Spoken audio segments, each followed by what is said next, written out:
Halo semuanya, jumpa lagi dengan Awan Syah di sini ya, Duta Pajak Abal-Abal, pelatih konsultan pajak pertama dan satu-satunya di Indonesia. Hari ini kita bahas mengenai penyelesaian SP2DK ya. Banyak orang bingung, SP2DK gue itu gimana hasilnya, gimana penyelesaiannya, gimana prosesnya, kok gue nggak dapat surat dan sebagainya ya. Nah, disinilah kita bahas teman-teman ya. SP2DK itu penyelesaiannya adalah sebuah surat yang namanya SP3P2DK. Oke, nanti kita akan bahas. By the way, disclaimer ya guys, bahwa isi video ini bukanlah saran profesional konsultan pajak bagi Anda semua ya. Jika ada informasi yang salah di video ini langsung lu sampaikan di kolom komentar guys. Oke, sekarang kita mau bahas dulu nih ya. Yang pertama, kenapa sih kita harus melakukan perekaman audio visual di kantor pajak teman-teman ya. Jadi Anda jangan bodoh ya kalau datang ke kantor pajak, Anda kan lagi mau di phishing. Bercanda ya. Anda kan lagi mau dipersalahkan nih gara-gara suatu masalah. Lebih baik semakin banyak bukti akan semakin bagus. Oke? Jadi kenapa Anda perlu merekam audiovisual di kantor pajak? Yang pertama adalah demi transparansi, teman-teman ya. Bukan untuk diviralkan ya, bukan. Jangan berpikir negatif. Jangan berpikir kalau kita merekam kemudian kita berniat buruk. Enggak. Kita merekam demi transparansi supaya kasus ini menjadi transparan. Transparan itu maksudnya gimana?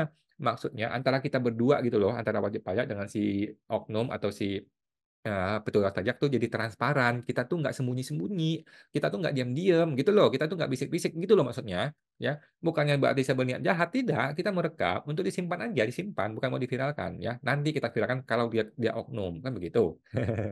Oke. Jadi demi untuk transparansi ya, bilang aja kepada AR atau tim pemeriksa demi untuk transparansi, Pak. Yang kedua, untuk profesionalitas dan integritas. Jadi mohon maaf Pak AR atau Pak pemeriksa, perekaman ini akan membuktikan bahwa Bapak itu profesional, bagus ya. Perekaman ini akan membuktikan bahwa Bapak itu berintegritas, ya bagus gitu ya. Nah, begitu juga perekaman ini akan jadi bukti apabila Bapak tidak profesional dan tidak berintegritas. Dan juga untuk saya, bilang ke AR ya, bahwa untuk wajib pajak, begitu juga sama. Kalau saya ini tipe orang yang berintegritas, juga akan terlihat dalam perekaman audiovisual. Kalau saya ini eh, orang yang tidak berintegritas, juga akan terlihat dalam perekaman audiovisual. Jadi transparan. Kasus ini menjadi terang benderang, teman-teman. Gitu Pak AR yang ngomong. Yang kedua, teman-teman mesti ingat ya, DJP tidak pernah melarang merekam. Tidak ada aturan perpajakan apapun yang melarang merekam, teman-teman ya. Ngaco itu kalau si oknum-oknum bilang ini nggak boleh merekam, nggak boleh merekam. Tidak ada, teman-teman ya. Coba tunjukin ke gua aturan mana yang dilarang merekam di undang-undang pajak, KUP, PPN, PPH tidak ada, teman-teman ya. Itu hanyalah ngaco ya.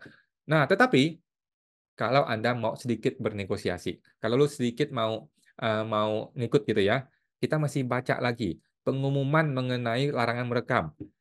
Dia tidak bilang tidak boleh merekam ya. Dia bilang dilarang merekam tanpa izin tertulis petugas. Berarti kan boleh nih, boleh merekam kalau ada izin tertulis. Nah, lain kali kalau Anda mau pinter dikit, lu bikin surat permohonan untuk izin tertulis perekaman.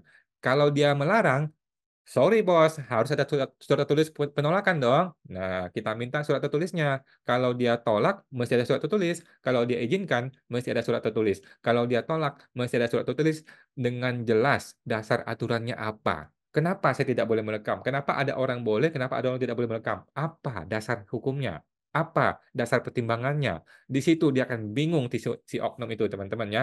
Kalau dia nggak mau terbitin surat, kita gugat ke petun. Kalau dia terbitin surat menolak, kita gugat juga ke petun. Oke, jadi pasti boleh merekam di KPP teman-teman ya, pasti boleh merekam. Yang tidak boleh nanti kita lihat, kita gugat ke petun. Dan saya sudah menggugat ke petun ya. Nah, kemudian kenapa kita mesti minta BA? BA itu berita acara teman-teman ya. Ingat, ada pertemuan maka ada berita acara pertemuan. Berita acara itu apa? Berita acara itu adalah isi dari apa pertemuan tadi. Tadi itu kita ngomongin apa, itu akan dituangkan dalam berita acara. Oke, kadang-kadang berita acara dengan pertemuan yang berbeda isinya, makanya kita perlu perekaman audiovisual, teman-teman ya. Nah, jadi BA dengan pertemuan harus sama. Pertemuannya ngomongin apa, BA-nya apa, harus sama persis. Oke, berita acara tertulis ditandatangani oleh semua pihak. Kalau kita ngebahas chatting, email, telepon, apakah ini perlu BA? Menurut saya perlu. Menurut gua perlu ya. BA itu harus dituangkan. Kita udah chatting nih, sudah email nih, sudah telepon nih. Tapi kan terjadi kesepakatan dong. Nah, ketika terjadi kesepakatan, harus dituangkan dalam berita acara. Gitu. Oke. Yang ketiga, kalau ada surat. Kalau lu kirim surat nih, mesti ada BA nggak? Mesti ada BA menurut gua. Kenapa? Karena berita acara itu mesti menjelaskan dari surat ini, surat ini, surat ini, maka disimpulkan seperti ini. Mesti ada berita acara. Oke. Nah, supaya apa, teman-teman? Supaya ada dokumen tertulis sebagai bukti hukum yang sah. Karena ada tanda tangan di situ. Kalau cuman chatting, cuman ketemu doang, basa-basi, omong kosong semua, tidak ada surat tertulis, ya. Oleh karena itu harus ada surat tertulis namanya berita acara dalam setiap pertemuan, pembahasan ataupun surat. Sekarang kita bahas mengenai apa itu SP3 P2DK ya, buat teman-teman yang belum tahu ya, SP3 P2DK ini jadi gini, ketika sebuah SP2DK diselesaikan, maka ada yang namanya LH P2DK ya, laporan hasil permintaan penjelasan atas data dan keterangan ya. Nah, ini itu nggak dikasih ke kita. Ini itu buat laporan ke bosnya si AR ya, kepada kasih dan kepala kantor. Jadi LH P2DK bukan buat kita, tetapi buat kepala kantor. Oke? Kita dapat apa? Kita dapatnya yang namanya SP3 P2DK. Oke? Ini adalah surat pemberitahuan perkembangan pelaksanaan permintaan. Nah, P2DK. Oke, kita baca lagi ya. Panjang banget sih. Surat pemberitahuan perkembangan pelaksanaan P2DK. Oke, pemberitahuan perkembangan pelaksanaan. Jadi kita wajib pajak berhak untuk meminta dan mereka wajib kasih jika diminta. Kalau kita tidak minta, mereka nggak kasih. Sorry bos, ya. Jadi kalau lu dapat SP2DK, lu harus minta. Ujungnya itu Pak AR, tolong terbitin SP3 2DK. SP3 P2DK untuk saya. Oke, pemberitahuan perkembangan pelaksanaan P2DK. Di dalam situ akan dijelaskan, oh wajib pajak ini begini-begini, maka hasilnya adalah apakah diusulkan pemeriksaan, apakah sudah selesai, apakah dia bersedia membayar, ataukah dia mau pembetulan dan sebagainya, akan dituangkan dalam SP3 P2DK. Gitu teman-teman ya. Nah, SP3 2DK inilah yang akan menjadi dasar untuk selesainya sebuah SP2DK. Apakah dengan SP3 ini kita lantas tidak akan diperiksa pajak? Belum tentu, bisa aja diperiksa pajak, gitu ya. Kalau SP3 ini bilang sudah selesai, apakah kita masih bisa di pemeriksaan? Jawabannya masih bisa. Kenapa? Karena itu kewenangan dari KPP, oke. Jadi SP3 2DK ini bukanlah tanda kita nggak akan kena masalah, gitu ya. Cuma ini ada tanda bahwa ini SP2DK sudah dijalankan sesuai prosedur, gitu ya. Nah, tetapi Anda harus minta teman-teman ya, kalau lu nggak minta nggak akan dikasih. Oke, jadi SP3 P2DK ini wajib dimintakan dan wajib dikasih oleh si pejabat pajak. Oke. Apakah setelah SP3 P2DK selesai masih bisa terbit SP2DK? Jawabannya masih bisa.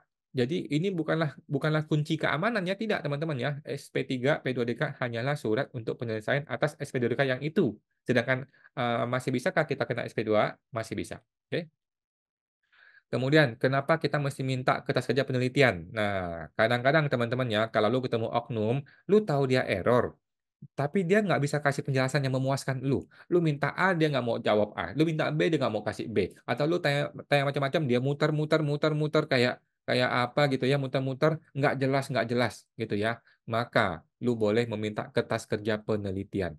Pak AR atau Pak Pemeriksa Pajak, lu nih ngomong nggak jelas muter-muter. Gua minta aja deh kertas kerja penelitian lu. Oke, kita baca, kita analisa biar gue bisa bantah langsung ke kertas kerjanya. Oke?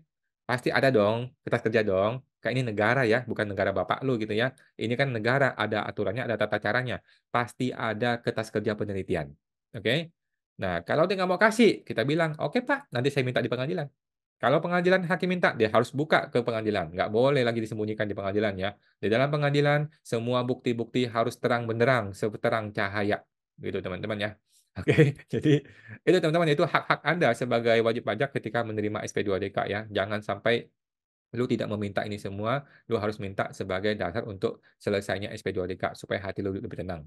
Gitu teman-teman ya. Oke, kita masih mau promo nih teman-teman yang mau ikut kelas pelatihan perpajakan, mau diskusi perpajakan atau mau diskusi private dengan saya, silakan langsung gabung ke www.siapatakutpajak.com ya. Ke website ya, www.siapatakutpajak.com, digabung semua dan kita akan ketemu setiap hari Jumat malam untuk diskusi-diskusi perpajakan. Oke teman-teman, sampai jumpa lagi, semoga terbantu.